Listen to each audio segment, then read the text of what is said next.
YeahThisMilk starring. This is Ambition the Poet. I hated foster care. Felt like an Airbnb app for the poverty kids, except for you can't give 5 stars to abusive parents. You can't give tips to a roach-infested house. And I hated my used clothes. You can still smell the 6 niggas that wore it before me. See, there was something about hand-me-downs. You can still feel the disappointed souls that cried on the collar. I hated my sneakers. They always had that lean. They needed the grandma cane. I always wondered why Foot Locker never accept Medicaid. You are now listening to the stories of a foster child. My therapist used to ask me how I feel about my mother. Well, life gave me an epidural in my tongue, so it goes numb every time we're talking about birth in our relationship. How am I supposed to feel about a woman that left me to die? Do it look like I'm that crumpled up birth certificate you trying to find when you finally trying to get your passport? You are now listening to the stories of a foster child. My therapist used to ask me how I feel about my siblings. My brother, I could just tell you that my skin started to crawl. My brother told me I had to drink out of the back of a toilet. And what black boy in America should try to quench his thirst the same place where he empty his guts? That's yuck. I think we should shut this session down. We starting to tap on the monsters of the students since my childhood, waking them up with 3 shots of espresso, letting them snort a couple lines of pre-workout powder. And my mom, she always said there was a little boy inside of me playing with matches near his forehead. He thinks the only way he can get rid of his memories is by setting his skull on fire. You are now listening to the stories of a foster child. That's dope piece, bro. Thanks, Mom. Thank you. Dope piece. Dang. A foster child. Let me ask you this. How do it feel living in a foster home? And take me through the everyday struggles or the ups and downs of living in a foster home. One of the struggles is, imagine if I told you right now, in Atlanta, to go and live in a random stranger's house for 2 nights. You don't even know the person. You have no idea. I just sent you into the random side of Atlanta. Like, yo, this is where you're going to be staying for 2 days. It is the most horrifying, scary, nervous, you're jittery. You have no idea who these people are. And yo, the house could be safe, but you don't know that until you get there. And mind you, you're a child. And so that is the type of things that so many foster children like me are going through at that time and now are going through at this moment.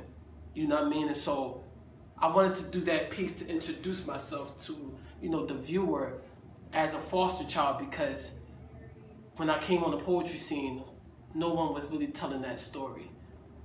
And so I wanted to come down here and tell other people about this same story that so many you don't really get to hear about unless if someone's talking about it. And sometimes it's, it's the forgotten voices that I wanted to, explain and give it to you in vivid detail. And that's why in that poetry piece you heard me talk about, my therapist asked me this. When you're a foster child, you have therapy sessions, and they constantly ask you these questions, trying to make sure that they can heal you from your pain. We was talking about earlier about PTSD, and definitely as a foster child you have that as well. Well, when the therapists, do they care, or is it the one you had? Did they care, or was it more so like, this is my job, let me just do this and get you out my face? I do think they do care. From what I experienced, the child though is locked. So the mind of the child is locked. So it's hard to try to, get the things out the child. So for me, they kept asking me a lot of questions, and I was like, nah. I didn't want to talk about it because it was still happening. While the therapist is asking me how I feel about my mom, I'm still in foster care. I haven't seen my mom. So imagine the therapist asks you questions about someone that you're not seeing. The pain is still, right. So it's like they digging in a womb that's not even healed. And you got to hit those sessions like every week. I was going there every week. Right. And they just kept hitting me. And so that's why in the piece I'm like, yo, how am I supposed to feel? You know what I mean? How am I supposed to tell you that my brothers is telling me this? And my mom that you want me to forgive at this time is no longer aware of my life. I have anger. And you want me, therapist, to be calm and to talk about it. And you're a child at the and time. I'm a child, but I'm. You can't process all that at that age. Right. And they looking at me, of course, the therapist is white. Mm-hmm. You know, they're looking at me as this, African American young boy with a lot of anger and a lot of strife. And I'm acting out in school and in my neighborhood and in my foster home, but I'm not really talking to the therapist about it. Yeah, right.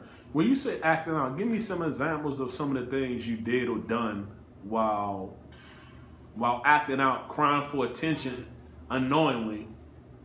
Explain. Right. So one of the things is the writing came dangerously because it was in stories in the beginning about what I was going to do to kids that were bullying me. Oh, okay. So those stories were not, I shouldn't have been writing them, you know what I mean? Right. You're talking to a person who keeps saying that, that's not my real family. I don't care about anyone because the person who's supposed to have loved me is no longer there. So now it don't even matter. So you got somebody, fuck everybody. Don't matter. Right. I don't feel anything. And even still to this day, I still have to struggle with that. Like, don't let the coldness of my heart, let it be warm in my heart, Lord. Right. Because I come from the coldness of knowing what it's like when no one cares and you're in somebody's house, like, okay, so what's the next house? Right. And you're constantly moving from house to house, and you know that none of these people are your real family. And they don't really fuck with you.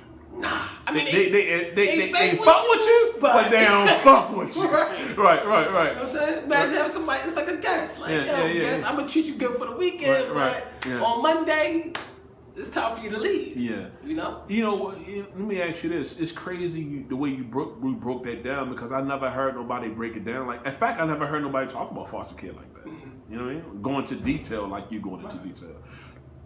When, like, for me, myself, I lost my mother. She died in 2006. And when she died, it's like, I know there's nobody on this planet that had my back like that. Right? So when I lost that, it's like, when you, like, whoever have their mother still, this is what you got to understand. If you lose your mother or your father, if your father is actively in your life, right?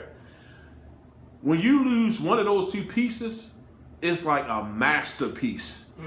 Your mother is the most important piece on a chessboard.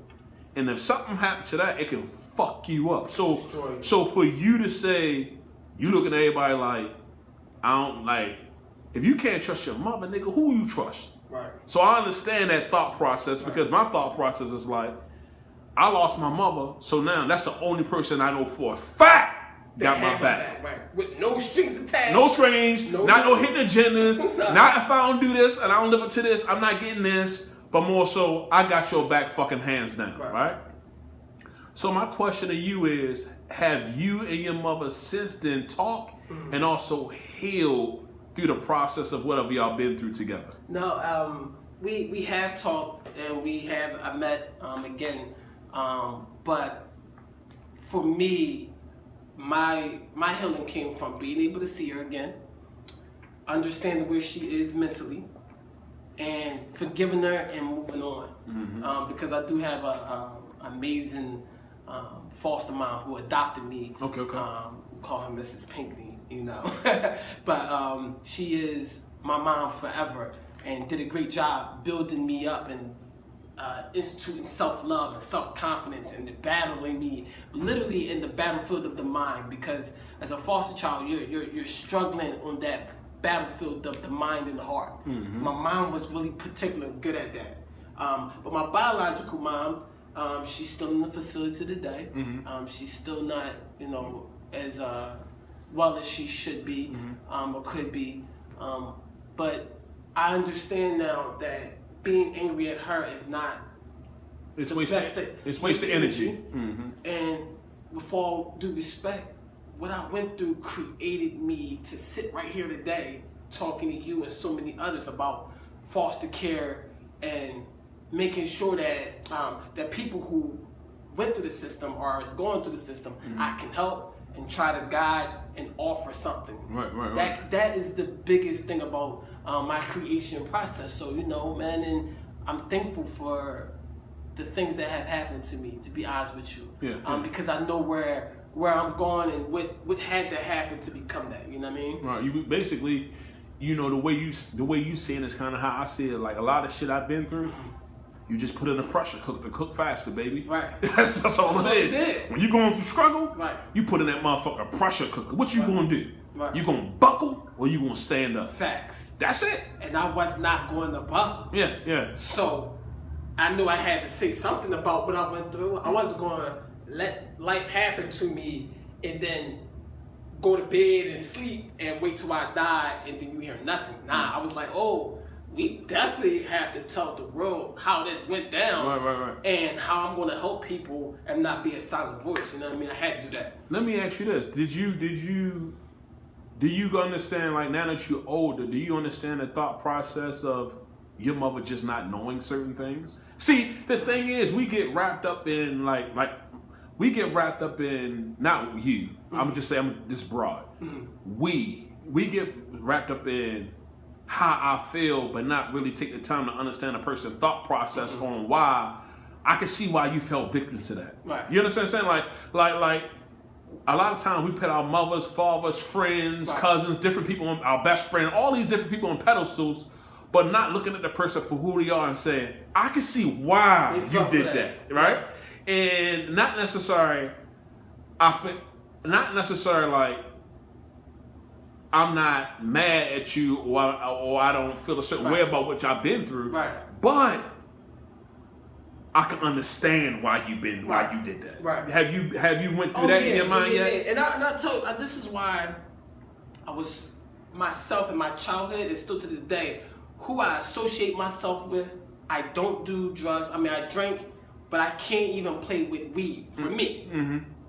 Because our bloodline, there's some things in our, there's some things are in our family histories. And some of us as black people have to understand we can't be at the party smoking and drinking like everybody because our family history is not like the person next to us.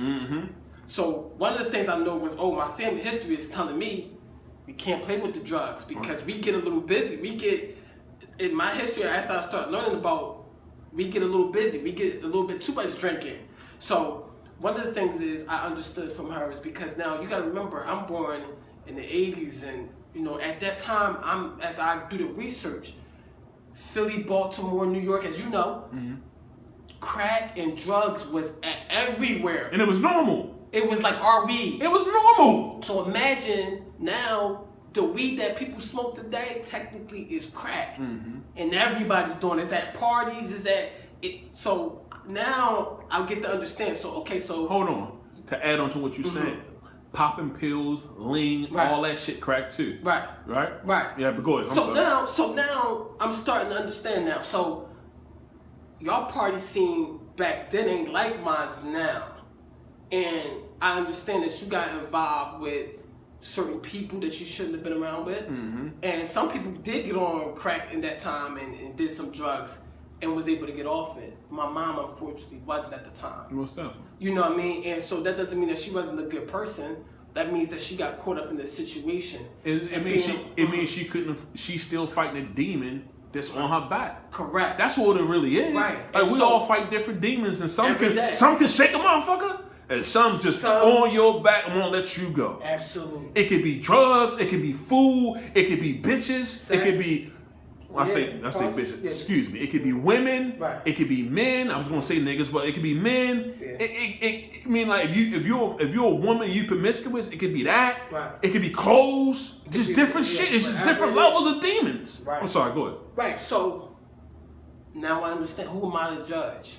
The only issue I have is what I want to do. Right. I can't, because that was the issue I was struggling with. How angry I was at her decision making. No, bro, it's your turn to make decisions. You here, you alive, you well. What are you going to do differently? You know, and so I was able to, listen and understand what she went through, and not the whole story. I wasn't there, but to understand that the era was different, and the family is different, but that's okay. Right. I'm here now. Right. You know what I mean? And I don't want to make the same mistakes.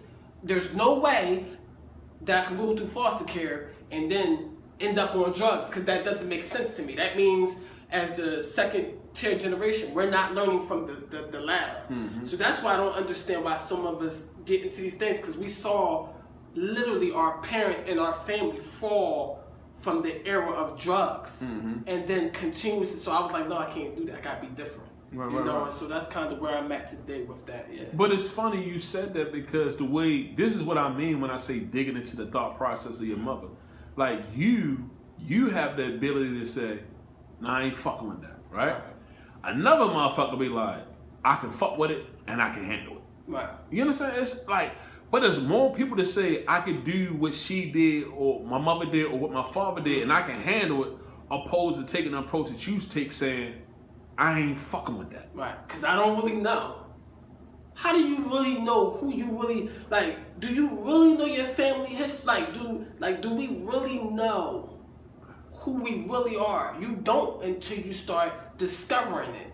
And I'm not the one that's trying to discover that type of demon. Yeah, with how far do I really want to go with drugs? Right. You feel what I'm saying? Yeah. So no, you know what I mean? Like I'm not trying to do that. So you got to understand, one of those things is like, how do you really know what you are until you start trying something? Right. Now, you can both go out. We could go try to smoke something, and you be good. Next day, you're like, yo, I'm getting back to work. I'm like, nah, I'm trying to find that high again. Right. Two different lanes. Most definitely. And so I'm not interested. Never was. Right. And I've been in hip hop ciphers, people blowing whatever. Yo, you what? Nah, that's not me. Come on, dog. If you think you can peer pressure me, I'm the wrong bull. Because I've been through so much and seen so much, you know what I mean? Let me tell you my peer pressure. I stopped smoking weed when I was younger, right? And we went to a concert.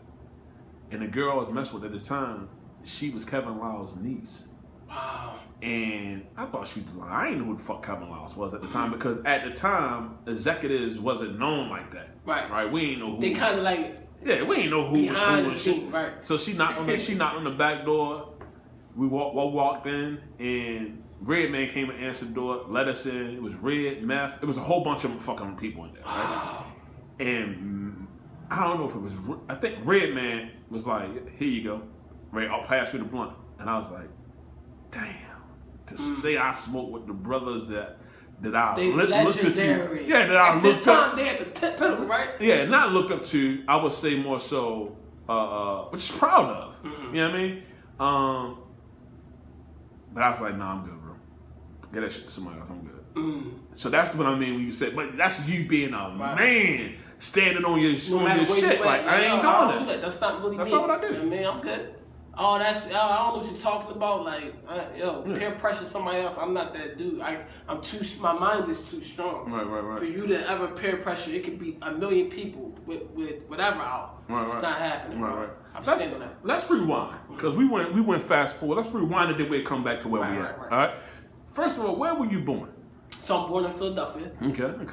Until the age of 10. So foster care in Philadelphia to the age of 10, and then my mom, who I call my mom now, adopted me at the age of 14. Okay. So I was raised in Jersey at that point. So you was in foster care at what age? 2.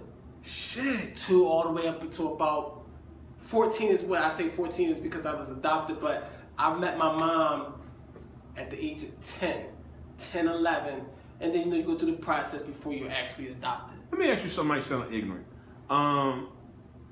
Do you remember anything from your mother at 2? No. Okay. Yeah, that's why I said it's kind of ignorant. When people ask me, so when did you reach your biological mother? Again, I don't meet her until literally the age of 26. I don't meet my mom. No real memory of my mom, and literally until I'm a grown man at the age of 26. So imagine from 2 to 20, from this 0 to 26, there's no recollection. Only what I believe what she looks like. I mean, there's a photo. That's a weird feeling, because I know, like I wasn't raised with my father, and there's times I'd be in the street and I'd be thinking like, damn, I wonder if that's my father. Right. I got this line. It's good because I got this line in this poem. called social worker. When will I be able to call somebody my mom? And it says, yo, can I tell you, social worker? I've been looking at random black ladies trying to find the fugitive who has stolen my heart. And like you said, we all go through that. When your dad, your mom, we be looking at it like, yo, that kind of look like that could be. You know, and the mind games that nobody don't really know that you go through psychologically. To talk about it, but it does. You know, there's grown men that's probably still doing it too. Like, oh, that boy look like my dad. You know, and you go through that searching and trying to find who is your parent. You know what I mean? So you say from the age of 2 to 26. So when you met at 26, how was that conversation? Man, if it's too much, you don't gotta go. No, I'll definitely talk about it. I'm transparent, man. I will say this: it was so. I can't even explain the emotion.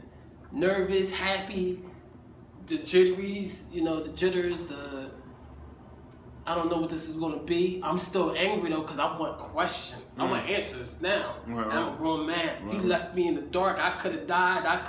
So when I see her, I'm gonna say this, I'm gonna say that, and I'm gonna get busy, and then I'm gonna walk off. I had it all planned out. So, and the fun thing is the story is they found me on Facebook.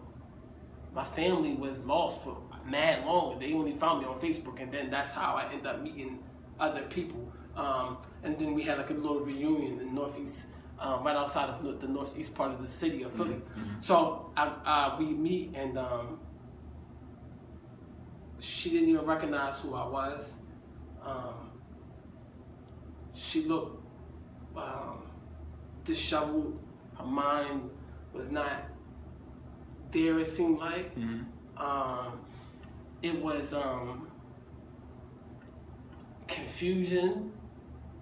They wanted me to hug her, and I didn't really want to hug her because the way she looked, I didn't know how the hug would go. You know, it was an interesting time when I met her. And so they had to tell her, "Do you know who this is?" And they say, "Oh, this is the youngest son." And she starts crying. And I drove home that night. Damn. And it was, it was rough, bro. It was, imagine 26 years, and then you meet somebody, and then it's not what you thought it was going to be. So she's not in a condition where I can ask questions. Like, she's not like, like we talking. Yeah, she not sharp. Yo, what happened back in '86? Right. No. So I was frustrated because you were stuck still. All these questions I had. You were still in prison by the past. Couldn't even get it. Yeah. And to ask her, it would be an insult because it would be weird. She ain't in a space to answer some of the things that's in your head. It would be, I would be the bully. It would be like, come on, bro. Why you out here trying to turn up? And your mom, she's not even in the space to coherently answer your questions. You know what's crazy out of everything you say? Like, when people talk, I listen to all the details. Is one thing you said that was beautiful. No matter how much her mind was scattered, no matter how, I don't know, she looked frail or whatever, no matter what condition she was in physically, mentally, and spiritually, her heart was still broken when she saw you because she cried. So she still was like, fuck. You understand what I'm saying? Like, to know she's a shell of herself.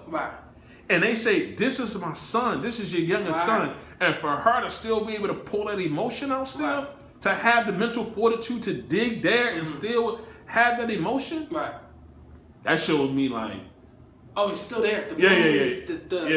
Her life is still in her brain, but like not. So you it brings it up, and it was I wonder. Interesting. It'd be an interesting conversation. But like you said, she can't. I wonder what she been through on her end. Because we talking about your story, the ups and downs, like what she been through. You know what I mean? Because the thing is, and also here's the other thing. A lot of times it's like when we deal with our mother's sins or our father's sins, right? We also got to get to a point like talk to our mothers and fathers about their mothers and fathers, to see what type of parents they had. Because a lot of times, if you get hit with a switch and then the motherfucker beat me with a belt, Like your grandma was beat with a switch, and your grandfather was beat. Your great grandfather was beat with a whip, and your mother beat you with a belt. In her mind, she ain't fucking you up as much as. And it's the same thing on different levels. Far as it's the same thing as different levels. As far as what you've been through. Like what you've been through is bad, but what she's been through might have been worse. Absolutely. And the main thing is smart that you talking about is that. You cut that shit off at the head, so whenever you have sons and daughters or family, it's whatever, already destroyed. That shit is destroyed, bro. I already prayed to God, the curse of our family from my loin and the people I touch is done. We're no longer going to participate in things of the past or whatever had this family under siege. You know what I mean? I don't claim that. I don't want to be a part of that. So, that's, one of the things, going through that and then meeting her the next day and, talking through it, and I was emotional, bro. I was emotional. Of I didn't course. handle it well. Of course. And you handled it well. You handled it well. I handled it as best as You handled it well as I could. And so, but I think I learned. I will say this: it was important to go through that. Yeah. Cause once that happened, I was free. Yeah. Cause the one thing I wanted to do was to see her. Let me just see what she looks like. Let me see. Because at that time, I didn't even know what the other siblings looked like. Only had one sibling that I knew of, was my sister. But the other ones, I had no idea what they looked like. So imagine you going through life and you don't even have a person that resembles you. Yeah. Yo, these is my brothers, but they don't resemble me. Right. They my brothers, but where's the people that look like me? Most definitely. And so when I got around my cousins and my other family members that look like me, they act like you too, probably. Probably had some mannerisms like me. Yeah. That DNA is something special, bro. That DNA is something special, bro. It unlocked my soul, and so I was happy that that's what it did for me. And then going forward, what I needed to do. Did your mother have any sisters and brothers? Yeah. And see, that's the other thing that we fuck up on, like. If something happened to my brother right now, I'm raising his motherfucking sons, bro. This is what it is. Right. You know what I mean? Like, we as black people, we lost that I got your back. Right. If something going wrong, I'm gonna make sure you good. I'm make sure you go through the storm and I'm gonna get you back out the storm. Right. So to me, it's not only on you, to me, if I'm wrong, you can if I'm out of line, you can correct me. To me, it's not only on your mother, but it's also, here's a tricky thing. I was gonna say it's also on your father. It's also on the aunts and uncles, if the grandmother she alive. But at the same time, if they mind not right, it's not on them too. It's a big question. You understand? Like, if your mind not right, you can't do certain shit. There's questions throughout the family on why, why didn't this person take me, or why didn't that person, Did anybody take any of your other siblings? I do believe there was one that was taken. But when you start going through that, this is where the foster child your brain gets destroyed at this point, right? Okay. Because now you're like, why auntie ain't take me? Why uncle such and such ain't, bro? I got it. Like, you gotta let it go. I gotta let it, because then the anger starts to build up again. Now we back to North Philly again. Right. I'm about to turn back into the old me. Like, so basically, y'all let me go into this system. Right. You see what I'm saying? And y'all know the system against us. And I don't know their lives. I don't know what was happening. Right. All I got is different accounts of different people who I don't really know if they know all that was the truth. You know what I mean? But I will say this is that once you go through this, and like you said, I tell other families too, do the best job you can to get the kid before they go into foster care. So I do agree with kinship first, because I tell you this, the best way to give this into the best way is Black Panther. You remember? So everybody's living in Wakanda, everybody's having fun, and then Killmonger comes and the family's confused. Well, who is this person? That's your family. That's who it is. And now you have people that's in the world somewhere that is of your bloodline and you have no idea. And they may come back angry. They may come back disheveled and confused about this family that you have had, and you didn't do the best job with keeping them in house. Most definitely. And you don't know how that's going to turn out, right? And so now one of my family members literally will see me on a camera, on a stage, and they can say, that is my cousin, that is my brother, and I don't know them. Most definitely. I have no idea. And if I do see them, hey, how are you? And it's hard to build a relationship at this age. Right. And so imagine meeting my brothers and them at 26. We got our own ways of thinking. This ain't the Cosbys now. Right. You know, it's like, okay, well, you feel some type of way? By all means, go ahead. Most definitely. And so the family, so my brother Joe is a big supporter of mine. He lives down here. But that's the only sibling I talk to. The other siblings, we have our disagreements on how to go forward and how we feel about the situations of our family. Mm-hmm. Have you ever thought about going to therapy as a group? No, because we can't. I believe that we could, but when you have a first generation of people that are disheveled, destroyed, Right. that puts pressure on the siblings now to try to figure it out. Yeah. When there's a parent that should be there, be like, yo, you need to call your brother. Right. You need to call yours, because that's what my mom do to me now. Right. Call your brother, call your sister. I'm like, nah, I don't want to, and I call them. Right. When you don't have that, who's the person to tell who to talk to who? It's you. Now the siblings have to. It's on you. Yeah. Now the you know why it's siblings- on you? Because when you become the smartest person, right. You gotta eat that shit, bro. Unfortunately. Yeah, but so imagine now, but I'm technically the baby. So I'm the youngest out of 6. Yeah. Imagine me telling the oldest, right. we need to go to therapy and we need to fix. They're not trying to hear that. You know why I think you can? Because you're a master of words. Yeah, but no, bro. This is. They said they're master of stubbornness. Yeah, bro. Listen, one thing I want to say about the Harpers, they ain't moving. When their mind is made up, right. This is our blood.